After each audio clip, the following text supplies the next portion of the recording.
Hey, and welcome back to part 2 of our USMTS Dirt Modified giveaway engine build with Stoen Racing Engines. Last time around, we got the rotating assembly installed in the block, and now it's time to move on to the cylinder heads and valve train. Engine builder Jamie Stoen stabs in the roller camshaft. Jamie worked with Urson on this cam, and together they came up with this. It's a 4/7 swap cam with a grind featuring 260 degrees of duration for the intakes and 268 for the exhausts, both at 50 thousandths tappet lift.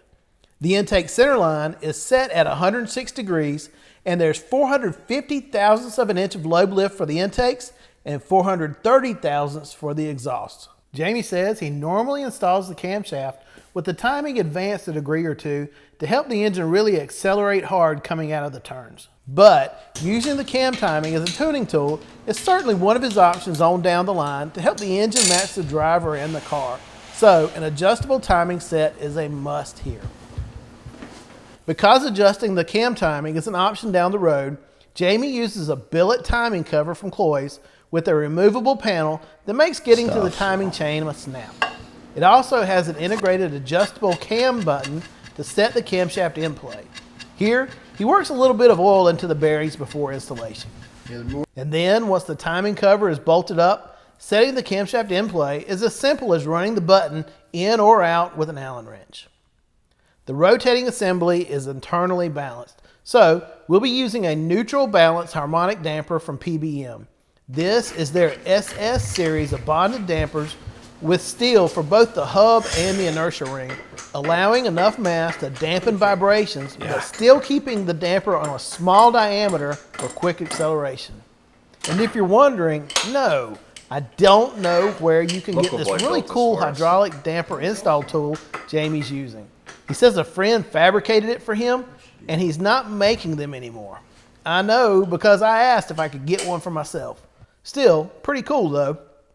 The damper, by the way, is also SFI certified, so it'll be allowed at any racetrack and has laser etched timing marks all the way around, which are pretty large and should be easy to see when trying to set the timing on your race car in a dark pit area.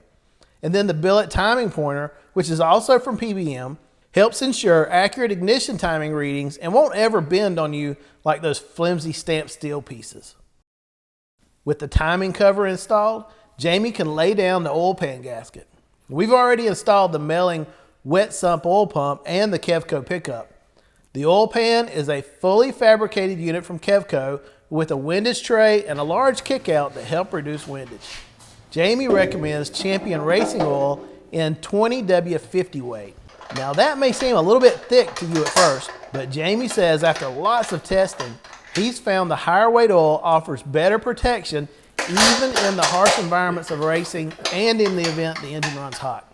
On the dyno, they'll run it with 9 quarts, but racers will often add an extra quart for a total of 10 just for extra protection from high G-forces uncovering the pickup on the racetrack. But you don't want to overdo it. Jamie says he's run oil level tests and found that with 12 quarts on the dyno, the engine will lose 40 horsepower. For lifters, we're using a set of solid rollers from Comp Cams. They're standard Chevrolet small block diameter at 842 thousandths of an inch, but they're 300 thousandths taller so that the tie bars will clear the tops of the lifter bosses. Jamie has custom, thinner, multi-layer steel head gaskets made from Cometic. With a compressed thickness of 36 thousandths, that's just 4 thousandths of an inch thinner than a standard MLS gasket. But Jamie says he's found it helps tighten up the quench area for better burn of the combustion charge. And now we're finally ready to get to the cylinder heads. The USMTS Racing Series allows a lot of leeway when it comes to the bottom end of the engine. But when it comes to the heads, the only ones allowed are these Brodex spec heads. The rulebook says engine builders aren't allowed to cut, weld, or polish either the ports or the combustion chamber. But you are allowed to deck the heads. So to get as much out of these heads as he can, Jamie has angle milled the decks and managed to cut the 68cc combustion chambers down to around 61 cc's. Still, engine builders are pretty limited here too when it comes to angle milling, because you aren't allowed to change the valve angle more than 1 degree. Although engine builders aren't allowed to touch the combustion chambers, they come from products already CNC cut and they're pretty nice. For this build, Jamie is using steel valves with lightweight titanium retainers, which are all sourced from PBM. The intakes are sized at 2 inches 55 thousandths, while the exhausts are 1 inch 600 thousandths. Now, rules require a minimum valve spring diameter of 5/16 of an inch, but in this case, these are 11/32, just to help move more heat from the exhaust valves and into the head, where it can be carried away by the coolant in the water jackets. Also, notice how high the valves sit in the chambers. These seats aren't sunk into the heads at all. Now, this is a nice touch and helps both increase compression ratio and airflow into and out of the heads. The moment the valves crack open, there is a flow path for air to follow. The way that Brodex makes it easy for USMTS tech officials to check and make sure that the ports haven't been opened up for more flow is by actually casting the word spec in every port, as you can see here.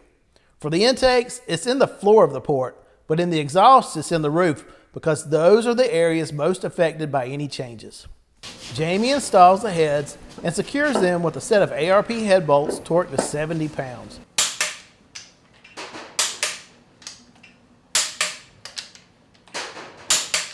While he's doing that, here's a look at the ISKI valve springs and PBM titanium retainers. The springs are set up so that at maximum valve lift, they are approximately 100 thousandths of an inch away from coil bind. That's just to help reduce damaging harmonics. The spring pressures are approximately 290 pounds on the seat and 780 open. That's enough to help this engine live happily at the rules mandated 8,400 RPM redline. Now that's just for the 415 cubic inch motors. The USMTS actually allows a higher 8,700 RPM rev chip for smaller 372 cubic inch race engines, which Jamie also builds. And while I mentioned that this engine will go 1,500 laps between rebuilds, the springs will need to be swapped out for new ones at 750 laps, mainly because the risk of a broken valve spring on the racetrack can result in a very expensive broken valve and grenaded engine. Finally, we're ready to finish off the valve train. Jamie installs and aligns the pushrod guide plates and then drops in the 8-inch long push rods.